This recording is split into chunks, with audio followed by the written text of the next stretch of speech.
Hey everyone, welcome to the Being Patient podcast. I'm Deborah Kahn, founder of Being Patient. When my mom was diagnosed with Alzheimer's disease, I decided to use my skills as a journalist in a different way. Frustrated by the lack of information on science and the inability to get different expert opinions, I decided to quit my job at the Wall Street Journal to create a better platform for people impacted by dementia. We are a community where news and information is created by our team of journalists. We ask tough questions and we simplify the science so that anyone can understand. We don't only cover disease, but delve into the latest research on what it takes to keep our brains healthy. We invite the experts and ask your questions. Here's today's podcast. I hope you enjoy it.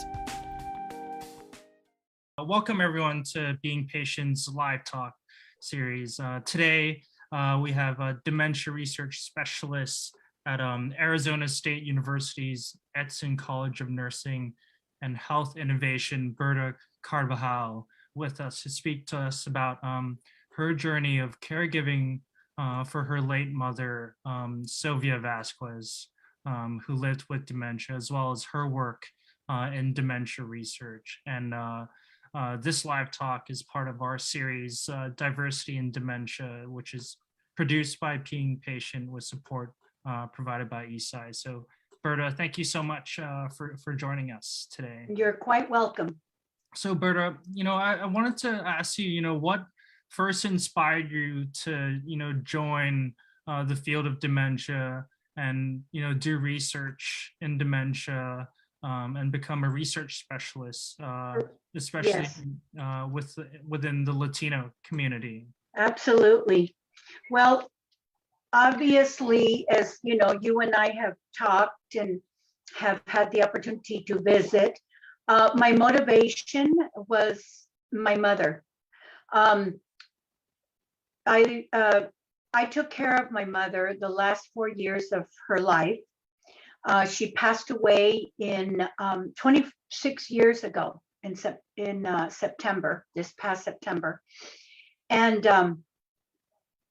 unfortunately, during that time, there were no programs that I knew of or was aware of, any type of a support system that could have helped me maneuver her care, as well as the fact that I was caring for my family, raising, my daughters, and I had a full-time job. So between, I was doing a juggling act, but as I've stated so many times, I just could not even imagine anyone else caring for my mother. She was very young when she, suffered a high blood pressure stroke. The first one was at 42, and then she had multiples after that. And of course, the last few, strokes, she began, to show symptoms of dementia. And of course, her doctors and everyone told me that this was all from the strokes that she had suffered. So it was a very, very difficult, stressful, sad, concerning time, to see what was happening, to my mom. And so, I was working for U of A and then ASU in another, capacity as Promotora, or as a community health worker. This is after your mom passed away. Yes, it was after my mom passed. I began, I was offered an opportunity to work as a community health worker, a Promotora de Salud. And, this is something that, I learned from the best. I always tell everybody I learned from my mother and my grandmother.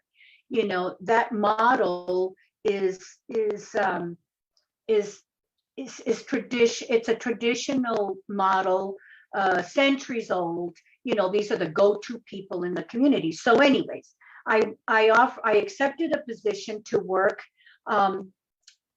with U of A at first, and then transitioned to ASU, but in the arena of education and cancer. So when I was approached to see if I could recommend or refer a promotora to work with a program under the directorship of Dr. Kuhn called Momento Crucial, which had to do with families, caregivers, Mexican and Mexican American descent families, which I am a Mexican American. And when I read, the project, I thought, I'm doing this. I'm gonna apply for the position because I'm gonna do it in my mother's memory, because it was very difficult, juggling everything. I wouldn't have it any other way, but I sure could have benefited from any and all support that I could have found during that time. And before I ask you, more, before we delve into more about, your work in research currently and in the past with Momento Crucial, I wanted to, ask you more about, your caregiving experience and your mother. And, what were some of her early symptoms of dementia, like after she experienced her strokes? Yeah, it was heartbreaking because the last, several years of her life, she had lost her hearing, to a stroke. And so, here she is at 50, 53, having to learn how to communicate by, writing, or we would write to her. And because, because of the dementia, she was not able to even learn how to sign. And a lot of the early symptoms of her dementia were, kind of repeating herself, insomnia. She couldn't sleep. She was restless, repeating herself, a lot of anxiety. And it was just so sad, to this day, when I think about it, I just get really, emotional because I saw her, her persona, her, disappearing. She would try really hard, to be herself, but it was kind of like, it was out of her control.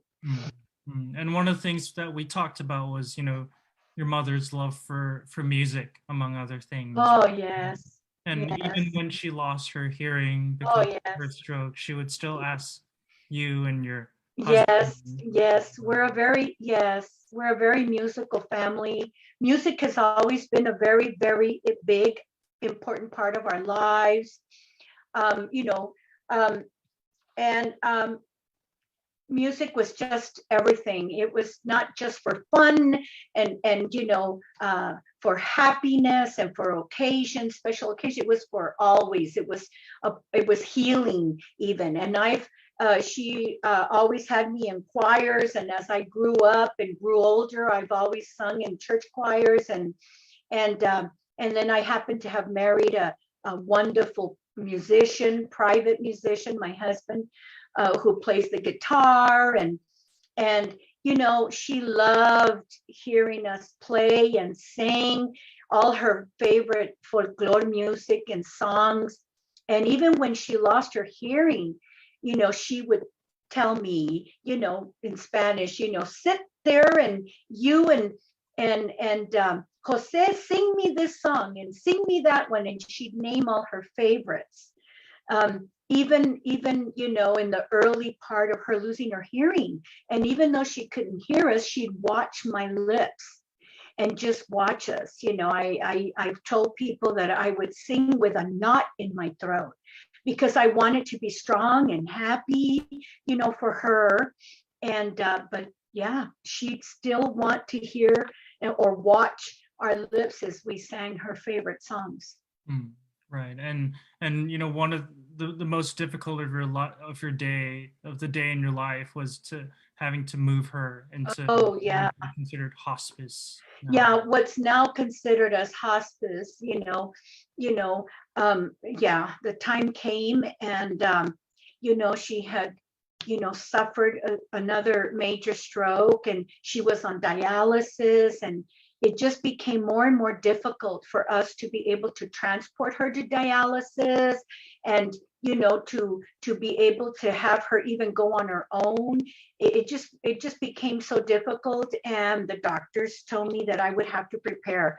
That was that is and has been the most difficult memory, having to go take her and place her in a hospice setting. I mean, it was a wonderful facility. They cared for her. I had so many instructions for all the nurses and all the people there, because I wanted her in specific outfits, her jewelry, her costume jewelry, her lipstick. As you can see, I inherited the love of red lipstick from her and my grandmother. And I had specific instructions, and I was there 2 or 3 or 4 times a day, making sure that all the instructions were being respected and followed until her passing.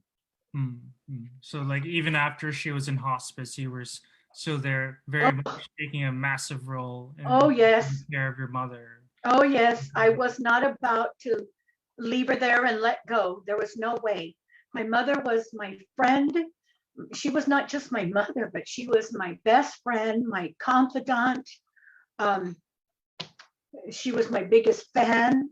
Yes, I wasn't going to do that. I had to be involved until the very last, moment. Right. And, through this experience and this very challenging and painful experience too, like you're able to use this experience in your work right now, right? Yes. In dementia research. Can you tell us about, how you've been able to use that experience in your job now? Oh, yes, definitely. As I stated a few minutes ago, when I became aware of this position, with a project called Momento Crucial, which means crucial moment, and it focused on interviewing caregivers and their loved ones, of Mexican descent or Mexican American descent, who I visited in their home, who they were caring for their loved ones in home, and discussing and contemplating the possibility of that crucial moment when you have to make the decision to place or not. And so, because when I read that, the project and the goals, I thought, I'm doing this in my mother's memory because I can relate wholeheartedly. And I want to do it in her memory, and I want to be able to share with families, not only as a promotora de salud, as a community health worker, but the fact that I was a caregiver. And for, the last 4 years of her life and to the very end, and what it, all the challenges as well as the benefits, and the stressors of caring for a loved one at home while trying to juggle the care of your family and if you work outside of the home and all that's involved with that. So as I read that, and so when that project, which by the way, and was the grant, we fulfilled the grant with outstanding outcomes. We were able, it is a educational research project, as all of our projects are. We were able to collect, valuable data that has since, helped us in the creation and in the securing of funding for different projects and programs to be able to, provide caregivers with the workshops, the skill building workshops that we currently provide, to help maneuver a very challenging time for families with loved ones who are dealing with memory loss and dementia and Alzheimer's. That's a very, it's a difficult diagnosis to accept and to deal with. And on top of that, managing the changes that are going to come, and planning for the future. So, it's very important to me and near and dear to my heart because, it's a difficult diagnosis to begin with. And then, not having the tools or the knowledge or the skills to maneuver the changes that are going to come. So I found it when the Momento Crucial grant finished, Dr. Kuhn fortunately says, I'd like to keep you on with my other projects. And I said, I'm here to stay as long as you've got a position and you've got projects on this issue. And he is another individual that is completely dedicated and committed because he helped care for a grandmother. Him and his mother cared for his grandmother who suffered from dementia. And recently his own mother is going through the dementia. So it's a subject matter near and dear to our hearts. And I believe that makes all the difference in making our program so successful. Right. And through, you and your team's research from Momento Crucial and your ongoing research now, what are some of the main challenging, but also like the positives of caregiving that you've learned, specifically within the Latino community? That can you share with us some of the learnings? Yes. Well, families have expressed to us over and over again when we've been able to, in the last 2 years, we haven't been able to do much in person, okay, because of the pandemic. But prior to that, the prior years, we've always had such a positive outcome from our focus groups with caregivers and their loved ones. They've always said, oh gosh, are we gonna, are we gonna meet again? It's almost like they've been able to learn from other caregivers. They've been able to share. They've been able to empower. They feel more empowered with the fact that they've acquired information and skills on how to manage the stress, how to manage the feelings of guilt if you have to leave to go to work and leave them in the capable hands of a caring relative or a paid individual in some cases. So they've been so grateful and we see the change. And so now with the pandemic, we've had to make many changes. And in research, we've been very challenged. You just can't make a change on a project that's a educational research project. What I mean by research is that as they provide input on the different workshops or on the different services that they receive, as the participants provide input, that's very valuable data. And so it helps us to continue, as I said, secure and confirm that there is a need for our type of programs in the community, especially the underserved community, people of color. And because all our projects are bilingual, with the exception of maybe one or two, but always we provide services in English and Spanish.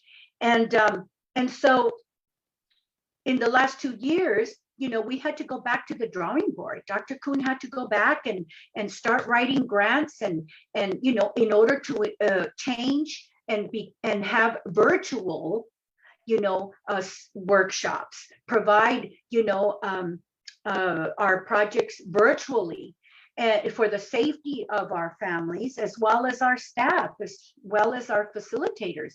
And then if that's not enough, we had to come up with, a project to help our seniors and our loved ones, our caregivers, and help their loved ones, our seniors, maneuver, the tech world, with technology. Not all of our seniors have the internet. Not all of them have a computer. We have many that get by with a cell phone and emergency numbers and so forth. And so, it's a whole new way of addressing and attempting to reach our community of caregivers and their loved ones, which has been extremely challenging. Yeah, on your point about, being involved in these research projects, that's been so important in understanding, the specific challenges within with caregiving. I wanted to ask you more about the Promotora de Salud model. Can you tell us a little bit more about what that model is and why Yes, that's important in dementia research? yes. When I applied, it's been probably over 15 years ago with Dr. Kuhn. I remember telling him, well, when I was offered the position, I informed him, I said, I come with baggage. And he said, what do you mean you come with baggage? And I said, well, one of two promotoras that founded a network called the Hope Network, which stands for Helping Other Promotores Excel. And he said, oh, I know, I'm familiar with the Promotora model.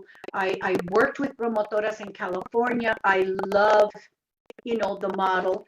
I believe in it. And so I was very blessed and very fortunate that I, had a new director, a new supervisor who was familiar with the Promotora model. And that we have been collaborators ever since. And what that means is we've partnered. Our Hope Network is a partner agency under the umbrella of ASU and Dr. Kuhn's projects. The Promotora model, in English means community health worker. And it's nothing new. It's centuries old.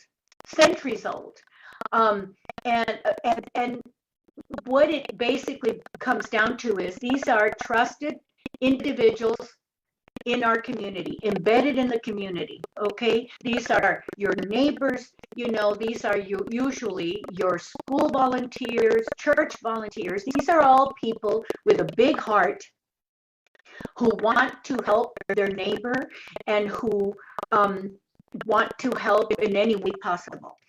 So we created the Hope Network to be able to offer a platform, a gathering place, so to speak, quarterly, and hold annual events, all of which focused on providing educational opportunities, training opportunities, empowerment opportunities, networking opportunities, collaborating opportunities to the community of promotores who traditionally are volunteers and could benefit greatly by this type of a platform. So we started in 2009, we formalized it. But I mean, the service and the work, any position I've ever held for the last 40 years, I've always been a promotora. I don't care what the title was. It doesn't matter what they called me. I always worked as a promotora. And again, it's important because we work within communities and we create relationships of trust, and we are the go-to people. In other words, no matter what we may be bringing to them in our professional level, but as a promotora, it's always about hearing and listening to their needs. I may be there with the message about our caregiving, workshops and, our programs, but I'm also there to listen to whatever other needs there are. That's what makes the difference, is that we're not just there, with the message of our workshops. We're ready to listen and open up, any other resources that we can provide to them. We always share with other promotoras, when you go in or work with a family, you're going to be faced with a capirotada. What does that mean? Capirotada is a Mexican dish that's kind of like bread pudding, and it has everything but the kitchen sink in it. Okay, it has all kinds of bread and fruit and nuts and, oh my goodness, everything but the kitchen sink. Okay, well, when we go in or work with families, we are faced with a capirotada. So you may be there to take information on your projects, but you have to also be willing to listen to whatever else is happening there. And if you can help, you help. What happens in that process is you win their trust.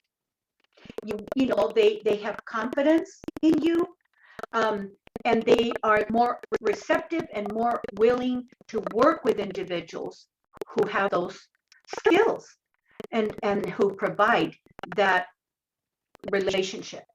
And that trust is so important because you mentioned to me that, you know, for some Latino families, they can be Mistrusting. right, Just mistrusting. say it. Yeah, mistrusting of like bigger institutions like the government or Oh, absolutely. Yes, and you know, within reason. Okay, this is from years of oppression and historical, which we won't go there. Okay, Nicholas. But yes, you're talking about a distrust.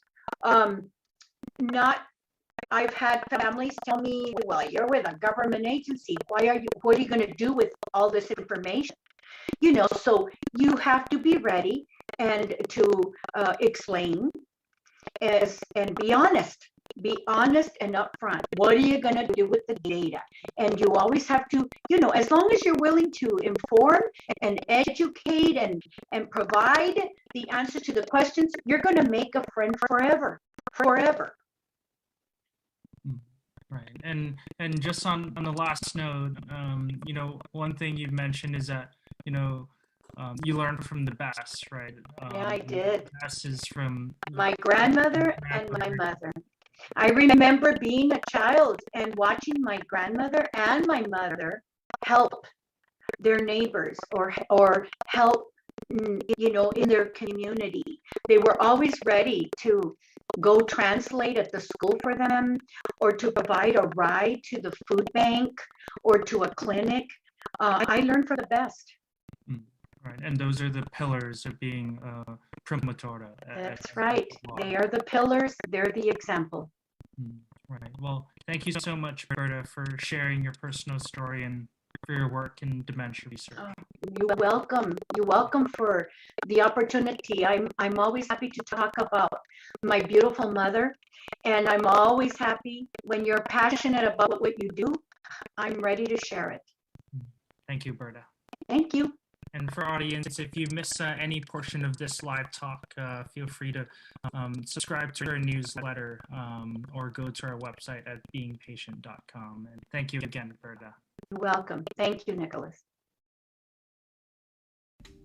Well, I hope you enjoyed today's podcast. For more information on upcoming interviews, don't forget to sign up for our newsletter at beingpatient.com. That's beingpatient.com. And send us any feedback you may have, whether it's someone you want us to interview or any comment about our podcast series. You can do so by emailing info@beingpatient.com. Thanks for listening, everyone. I'm Deborah Kahn.